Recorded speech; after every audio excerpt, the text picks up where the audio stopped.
আর এই কারণে Apple folding phone তৈরি করে না, কারণ অ্যাপেল ভালো করে জানে যে ফোল্ডিং ফোনের কোনো ভবিষ্যৎ নাই। কারণ এই ফ্লিপ অথবা ফোল্ডিং ফোন এটা শুধুমাত্র স্মার্টফোন ইন্ডাস্ট্রির একটা ফালতু ইনোভেশন। তো এগুলো আমি কেন বলতেছি সেটা আপনি এই ভিডিও দেখার পর বুঝতে পারবেন। তো চলেন ভিডিও শুরু করা যাক। তো ফোল্ডেবল ফোন, তো নাম শোনার পর জিনিসটাকে অনেক কুল মনে হয়, তাই না? তো আপনি যদি এই জিনিসটাকে কুল মনে করেন তাহলে আপনি অনেক বড় ফুল। मगर क्यों? তো বর্তমানে স্মার্টফোন ইন্ডাস্ট্রির প্রায় সকল ব্র্যান্ডগুলাই নতুন কিছু ইনোভেশন করার চেষ্টা করতেছে। তার ভিতরে ফোল্ডিং ফোন বা ফ্লিপ ফোন এটা নিয়ে একটু বেশি মাতামাতি চলতেছে। আর বর্তমানে মার্কেটের ভিতরে একটার পর একটা ফোল্ডিং বা ফ্লিপ ফোন লঞ্চ হচ্ছে। তো সেজন্য আজকের ভিডিওতে আমরা আলোচনা করব কেন ফোল্ডিং ফোন আপনার নেওয়া উচিত নয়। তো প্রথমত ফোল্ডিং ফোন প্রাইসের দিক থেকে তো ফোল্ডিং ফোন মোটেও বাজেট ফ্রেন্ডলি না। প্রাইসের ব্যাপারে আমি যখন জিজ্ঞেস করলাম ওই যে 6 লাখ 20 সেল হয়েছে, ফার্স্ট টাইম যখন আসছে মনে হয় 7 লাখ পর্যন্ত গেছে। তো এই ফোল্ডিং ফোনের প্রাইস দিয়ে আপনি সেই লেভেলের একটা ফোন কিনতে পারবেন। খাও মা কসম।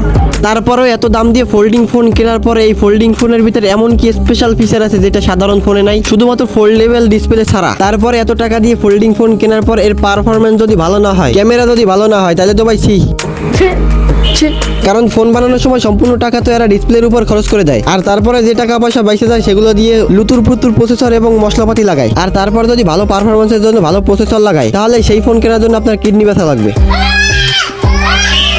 আর ব্যাটারিকে তো লাল সালাম, আসসালামু আলাইকুম বরবাদ। কারণ ফোনই এইটুকু আর পাতলা, তার ভিতরে যদি আপনি বড় ব্যাটারির আশা করেন তাহলে ওইটা তো ফোন থেকে ইটের দলা হয়ে যাবে। কারণ প্রথমত ফোল্ডিং ফোন অনেক পাতলা বানায়, তার ভিতরে বড় ব্যাটারি লাগানোর জায়গা কই? আর ফোল্ডিং ফোনের ডিউরেবিলিটিকে তো ভাই আরো বড় সালাম। তো এটা আমি কেন বলতেছি, যদি আপনার ফোল্ডিং ফোন থাকে তাহলে আপনি শুধু একবার হাত দিয়ে ফালাই দেন, তারপর আপনি বুঝতে পারবেন। খতম, বাই বাই, টাটা। আর তাছাড়া আপনার যত দামি ফোল্ডিং ফোন থাকুক, হিঞ্জের মাঝখানে ভাঁজ পড়বেই। তো এর হিঞ্জ যদি একবার নষ্ট হয়ে যায়, মানে এর কবজা, তাহলে এর হিঞ্জ ঠিক করতে যে টাকা লাগবে সেই টাকা দিয়ে আপনি নতুন একটা ফোন কিনতে পারবেন। কিন্তু আপনি চাইলে এই হিঞ্জ ঠিক করার পরিবর্তে আপনি দরজার হিঞ্জ লাগাই দিলেও পারেন, মানে দরজার কবজা। আর তাছাড়াও এই ফোল্ডিং ফোনের জন্য স্পেশাল ফিচার বা স্পেশাল কোনো অ্যাপ্লিকেশন নাই যে এই ফোল্ডিং ফোনে আপনি ব্যবহার করবেন। তাহলে এত টাকা দিয়ে এই ফোল্ডিং ফোন কেনার কি দরকার? এই টাকা দিয়ে আপনি ভালো একটা ফোন কিনতে পারবেন।